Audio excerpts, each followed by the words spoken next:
Բարև ձեզ, դուք դիտում եք Հորիզոնը։ Վարչապետ Նիկոլ Փաշինյանը աշխատանքային այցով մեկնել է Ալբանիա, որտեղ կմասնակցի Եվրոպական քաղաքական համայնքի 6-րդ գագաթնաժողովին։ Ալբանիայում նախատեսված են նաև երկկողմ հանդիպումներ միջազգային գործընկերների հետ։ Պաշտոնական այցով Ղազախստանում գտնվող ազգային ժողովի նախագահ Ալեն Սիմոնյանի գլխավորած պատվիրակությունը Աստանայում հանդիպել է Ղազախստանի խորհրդարանի սենատի նախագահ Մաուլեն Աշիմբաևի հետ։ Քննարկումների առանցքում են եղել տարածաշրջանային զարգացումներին եւ Հայաստանի ու Ադրբեջանի միջև խաղաղության հաստատման գործընթացին վերաբերող հարցերը։ Ազգային ժողովի նախագահը ներկայացրել է խաղաղության խաչմերուկ նախագիծը, կարևորել տարածաշրջանային ենթակառուցվածքների ապաշրջափակումը։ Հանդիպանը կարևորվել է երկու երկրների միջև ուղիղ կանոնավոր հավիահաղորդակցության հաստատումը։ Աշիմբաևը ողջունել է 2026 թվականին Հայաստանում կենսաբազմազանության 17-րդ համաժողովի անցկացումը եւ նշել, որ Ղազախստանը եւս մասնակցելու է այդ կարևոր իրադարձությանը։ Խորհրդարանը այսօր արտահերտ նիստ է գումարել օրակարգում մեկ հարցեր ռազմաարդյունաբերական համալիրի մասին օրենքում լրացում կատարելու նախագիծը։ Հիմնական զեկուցողի խոսքերով այն միտված է բարելավելու ռազմաարդյունաբերության ոլորտում պետական ռեսուրսների առավել արդյունավետ եւ նպատակային կառավարումը եւ իր բնույթով տեխնիկապես պարզ, սակայն ռազմավարական առումով առանցքային կարեւորություն ունի մեր պետության պաշտպանական եւ տեխնոլոգիական ապագայի համար։ Հայաստանի Հանրապետությունը կանգնած է անվտանգային մարտահրավերների առջև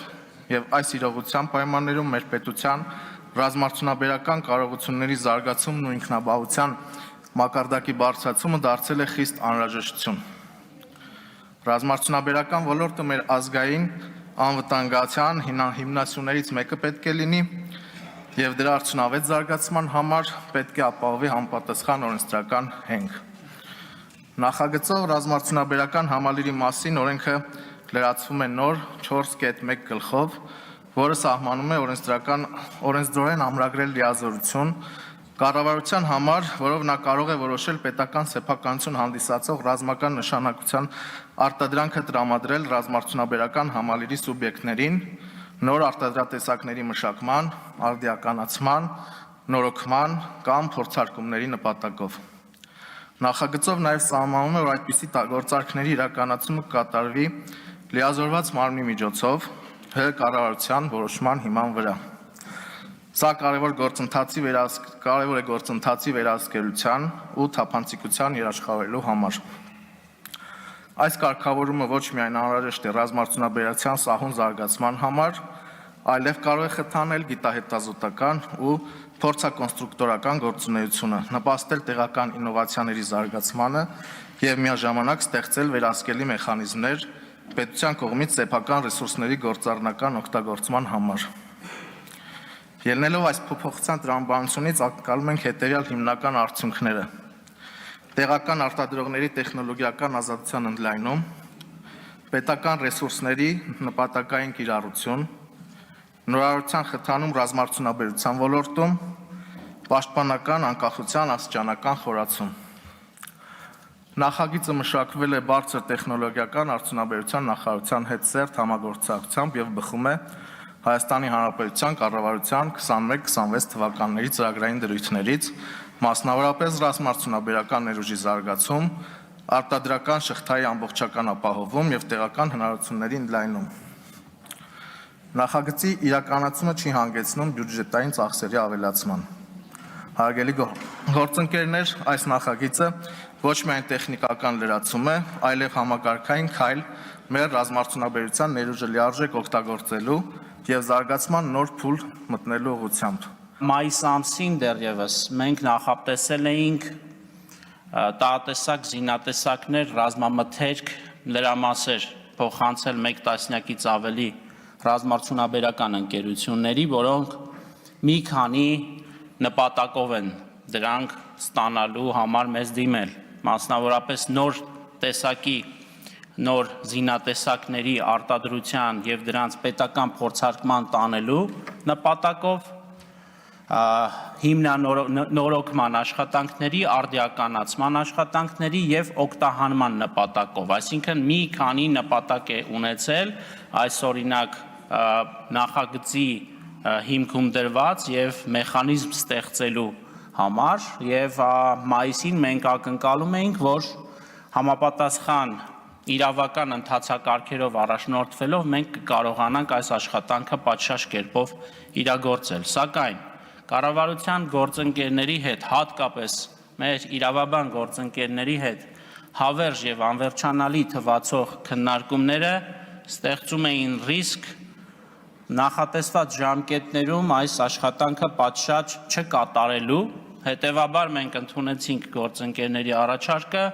արդեն օրենսդրության մեջ համապատասխան փոփոխություններ կատարելու, որպեսզի մենք համապատասխան լիազորող նորմ ունենանք սահմանված օրենսդրության մեջ, որը հնարավորություն կտա կառավարությանը արդեն շատ արագ 1-2 շաբաթվա ընթացքում օրենքը ընդունվելուց հետո համապատասխան ռազմամթերքը, զենքերը եւ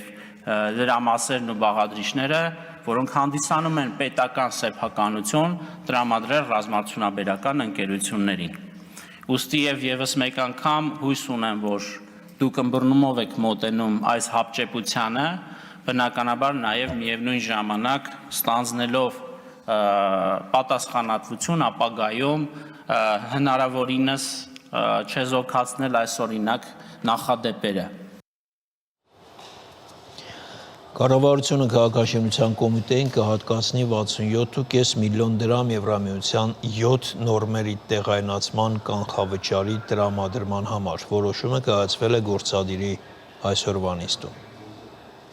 Հաշվի առնելով քաղաքաշինական նորմատիվատեխնիկական համակարգի ծավալուն, բազմաշերտ ու բազմապրոֆիլ լինելը,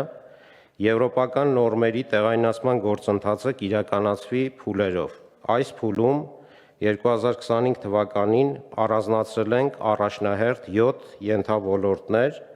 որոնց կիրառությունը հնարավոր կլինի առանց հակասության մեջ մտնելու գործող նորմատիվատեխնիկական համակարգի հետ։ Նախատեսում ենք տեղայնացված նորմերին տալ գործող նորմերին համարժեք կարգավիճակ, անցումային փուլում կամավոր կիրառության սկզբունքով։ Մասնավորապես առաջարկվում է դիտարկել հետևյալ նորմատիվ ակտերի մոտարկման գործընթացը։ Առաջինը՝ ընդհանուր օգտագործման ավտոմոբիլային ճանապարհներ, տրանսպորտային ենթակառուցվածքներ, երկրորդը՝ երկաթուղիներ, երրորդը՝ օդափոխության, ջեռուցման, օդի լավորակման համակարգեր, չորրորդը՝ օդանավակայաններ, 5-ը՝ ավտոլիցքավորման կայանների կազմակերպում, հրդեհաշիջում, 6-ը ինժեներագեոդեզիական հետազննում և 7-ը շենքերի և շինությունների հրդեհային անվտանգություն։ Նորմերի մոտարկման ծառայությունների ձեռքբերման համար ակնկալում ենք ունենալ եվրոպական նորմերի մշակման փորձառություն ունեցող կազմակերպության և համապատասխան փորձառությամբ տեղական ընկերության համագործակցություն, այսինքն իրականացնելու ենք միջազգային մրցույթ։ Մոտարկման աշխատանքներին զուգահեռ ըստ անհրաժեշտության կիրականացնենք նաև առկա կարգավորումների արդիականացումը։ Շնորհակալություն, պարոն Վարդանյան, ինչքան կտևի աշխատանքը։ Նախագծի միջազգային մրցույթը մշակումը եւ սահմանված կարգով փորձաքննությունն ու տեղայնացումը կարծում եմ առավելագույնը 1 տարվա ընթացքում կունենանք, պարոն Գրիգորյան։ Եվ ինքը դառնալու է իմպերատիվ, թե ես մի քիչ լավ չհասկացա, ինքը խորհրդատվական է, թե պարտադիր պայման է դառնում կառուցապատողների կամ շինարարություն իրականացնողի համար։ Բոլորի համար կունենանք 2 գործող նորմեր։ Առաջինը այս պահին գործող Հայաստանի Հանրապետության ազգային նորմերը եւ երկրորդը դրանց համարժեքություն ունեցող եվրոպական մոտարկված տեղայնացված նորմերը եւ յուրաքանչյուր կառուցապատող կամ պատվիրատու ինքը կընտրի, թե որ նորմով կիրականացնի իր շինարարությունը կամ կառուցապատումը։ Սա անցումային փուլում կունենանք այս ռեժիմը, որից հետո որոշ ժամանակ հետո արդեն կանցնենք ամբողջությամբ եվրոպական նորմերի պարտադիր կիրառմանը։ Բայց մեզ համար երկուսն էլ կլինի ընդունելի։ Երկուսն էլ կլինի այո ընդունելի եւ կիրառման համար ըստ ընտրության պարտադիր։ Իսկ այդ մասով ԵԱՏՄ նորմեր կան, ցեղ կանոնակարգեր։ Այդ մասով մեր գործող նորմերը ըստ էության այս պահին գործող նորմերը Համապատասխանում են ԵԱՏՄ նորմերին։ Մոտարկված։ Այո։ Շնորհակալություն։ Արտաքին գործերի նախարարության մամուլի քարտուղար Անի Բադալյանը արձագանքել է Միացյալ Նահանգների նախագահ Դոնալդ Թրամփի հատուկ բանագնաց Սթիվ Ուիտքոֆի հայտարարությանը։ Ամերիկյան կողմի հետ երկխոսության շրջանակներում քննարկվում են տարբեր թեմաներ, ինչպես ձևավորված ռազմավարական գործընկերությունը, այնպես էլ տարածաշրջանում խաղաղության հաստատմանը նպաստող նախաձեռնությունները իհարկե կարող են նոր հնարավորություններ տալ։ Ազատության հայտնել է խոսնակը։ Բադալյանը չի մանրամասնել, թե արդյոք Հայաստանին եղել է Աբրահամի համաձայնագրերին միանալու առաջարկ, ինչ է Երևանը պատասխանել, արդյոք կողմերը Երևանն ու Բաքուն այս համաձայնագրին միանալու մասին որևէ քննարկում, շփում ունեցել են եւ եթե այո, որն է Բաքվի դիրքորոշումը։ Հիշեցնենք, ավելի վաղ հայտնել էինք, որ Սթիվ Ուիտքոֆը չէր բացառել, որ Հայաստանն ու Ադրբեջանը, ինչպես նաեւ Լիբանանն ու Սիրիան միանան խաղաղության Աբրահամյան համաձայնագրերին։ Եվ թողարկման այս հատվածում հետևեք միջազգային նորություններին։ Երեկուշ երեկոյան Կրեմլը հրապարակել է Ստամբուլում նախատեսված ռուս-ուկրաինական բանակցությունների պատվիրակության կազմը։ Այն գլխավորի նախագահի օգնական Վլադիմիր Մեդինսկին։ Սա նշանակում է, որ Պուտինն անձամբ չի գնա Ստամբուլ, ինչպես նրան հորդորել էին մի շարք երկրների ղեկավարներ, այդ թվում Բրազիլիայի եւ ԱՄՆ-ի նախագահները։ Բացի Մեդինսկիից պատվիրակության կազմում են նաեւ փոխարտգործնախարար Միխայել Գալուզինը, Ռուսաստանի Դաշնության զինված ուժերի գլխավոր շտաբի գլխավոր տնօրինության պետ Իգոր Կոստյուկովը եւ պաշտպանության փոխնախարար Ալեքսանդր Ֆոմինը։ Ռուսական պատվիրակության կազմում ընդգրկվել է նաև 4 հոգուց բաղկացած փորձագիտական թիմ։ Իր հերթին Կոմերսանտ թերթը գրել է, որ Ռուսաստանի արտաքին գործերի նախարարության ղեկավար Սերգեյ Լավրովը չի մասնակցի այսօր Ստամբուլում կայանալիք Ուկրաինայի հետ բանակցություններին։ Ռուսաստանի եւ Ուկրաինայի միջև հակամարտությունը ռազմական լուծում չունի, այս պատերազմը կավարտվի ոչ թե ռազմական, այլ դիվանագիտական ճանապարհով, ասել է ԱՄՆ պետքարտուղար Մարկո Ռուբիոն Անտալիայում ընթացող ՆԱՏՕ-ի արտգործնախարարների ոչ պաշտոնական հանդիպման մեկնարկին։ Իդեպ Ստամբուլում այսօր ռուս-ուկրաինական ուղիղ բանակցություններն ընթացել են Թուրքիայի նախագահի աշխատանքային գրասենյակում Դոլմաբահչեում։ Նույն վայրում ռուս-ուկրաինական բանակցությունները տեղի են ունեցել նաև 2022 թվականի մարտին։ Բանակցությունները անցկացվել են մամուլի համար փակ ընթացակարգով։ Եթե Ամերիկայի Միացյալ Նահանգները չեզոքացնի Նեթանյահուի ազդեցությունը, կարելի է ստորագրել միջուկային գործարքը։ Իրանը որոշակի պայմանների դեպքում պատրաստ է ստորագրել այն, հայտնել է Իրանի գերագույն առաջնորդ Այաթոլլա Ալի Խամենեիի քաղաքական, ռազմական եւ միջուկային հարցերով խորհրդական Ալի Շամխանին NBC-ին տված հարցազրույցում։ Ալի Շամխանին Իրանի ամենաբարձրաստիճան պաշտոնյաներից է, որը հրապարակայնորեն խոսել է ընթացող միջուկային բանակցությունների մասին։ Իրանը կպարտավորվի երբեք միջուկային զենք չստեղծել, ազատվելով հարստացված ուրանի իր պաշարներից, որը կարող է օգտագործվել զենքի ստեղծման համար, կհամաձայնի հարստացնել ուրանը միայն քաղաքացիական օգտագործման համար անհրաժեշտ ցածր մակարդակներով եւ թույլ կտա միջազգային տեսուչներին վերահսկել գործընթացը։ Այս ամենին Իրանը կարող է համաձայնել մի պարագայում, եթե Իրանի նկատմամբ բոլոր տնտեսական պատժամիջոցները անհապաղ չեղարկվեն։ Իրանը կհամաձայնի հենց այսօր համաձայնագիր ստորագրել, եթե այդ պայմանները կատարվեն, ասել է Շամխանին։ Դա հնարավոր է, եթե ամերիկացիները գործեն այնպես, ինչպես ասում են, մենք անկասկած կարող ենք ավելի լավ հարաբերություններ ունենալ։ Թրամփը խոսում է ձիթենու ճյուղ մեկնելու մասին, բայց մենք այն չենք տեսել, բոլորը փշալարեր են։ Եթե ամերիկացիները չեզոքացնեն Նեթանյահուի ազդեցությունը, մենք հեշտությամբ կարող ենք ստորագրել գործարքը։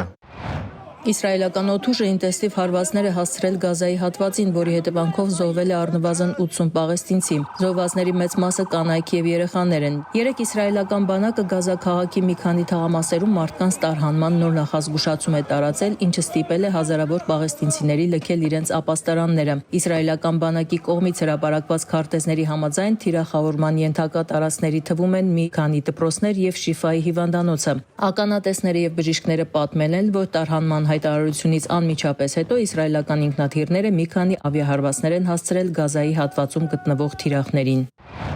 Ամերիկյան Boeing Co. կոնցեռնը 160 ինքնաթիռ մատակարարելու պատվեր է ստացել Քաթարի Qatar Airways ավիաընկերությունից, այս մասին հայտնում է Reuters-ը։ $200 միլիարդ արժողությամբ գործարքի մասին հայտարարվել է ԱՄՆ նախագահ Դոնալդ Թրամփի Դոհա կատարած այցի ժամանակ։ Պայմանագրի ստորագրման արարողությանը ներկա են եղել ԱՄՆ նախագահ Դոնալդ Թրամփը եւ Քաթարի էմիր Թամիմ Բեն Համադ Ալ Թանին։ Թրամփը նշել է, որ այս պայմանագիրը ռեկորդային է Boeing-ի պատմության մեջ։ Ընկերության բաժնետոմսերը մայիսի 14-ին բորսայական առևտրի ընթացքում թանկացել են 1,6%-ով։ Այս տարվա սկզբից դրանց արժեքը աճել է 16,8%-ով։